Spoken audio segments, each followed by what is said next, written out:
Position लेकर अच्छे से हम कुछ करना है। You understand my word?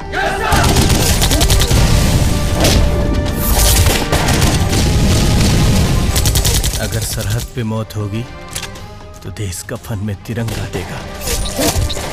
मैं तुझको कंधा दूंगा, तू मुझको कंधा देगा।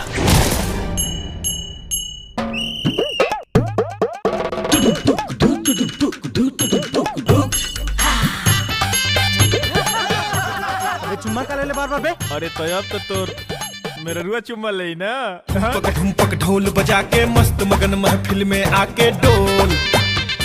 टेंशन वेंशन भूल भूल के एक दूजे में घुल घुल के बोल।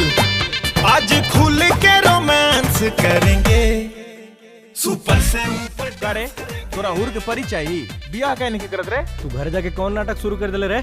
जौना लड़की से मन करी वो से एकर बियाह तय कर दिया।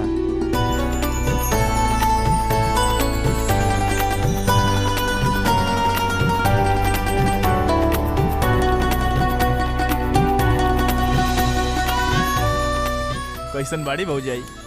सब तक कहा था कि बढ़िया, हाँ लेकिन माई बहन तक हमके दिखाई ना दिलिस। तू कोनो जुगाड़ लगाओ ना।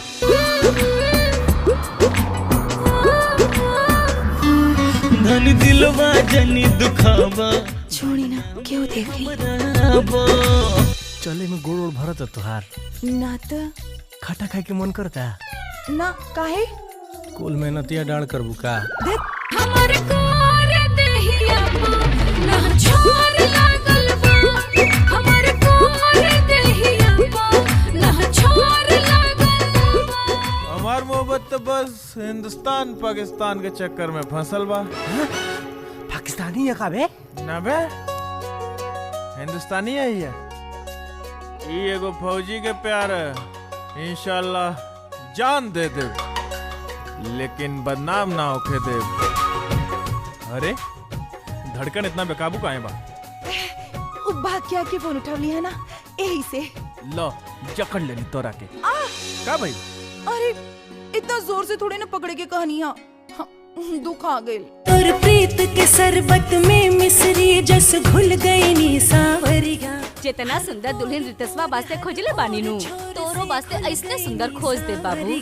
तोहरा नामवा के नाग मरवाली नथुनिया में। अरे माई अपने से बियाह करी, लड़की से प्यार करेला।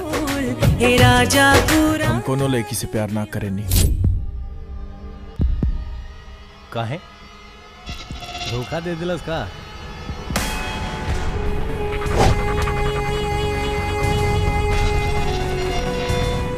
बीबी हमार हियो, लेकिन ओकर फोटो तोरा पर्स में। तो सोच कितना घटिया बारे।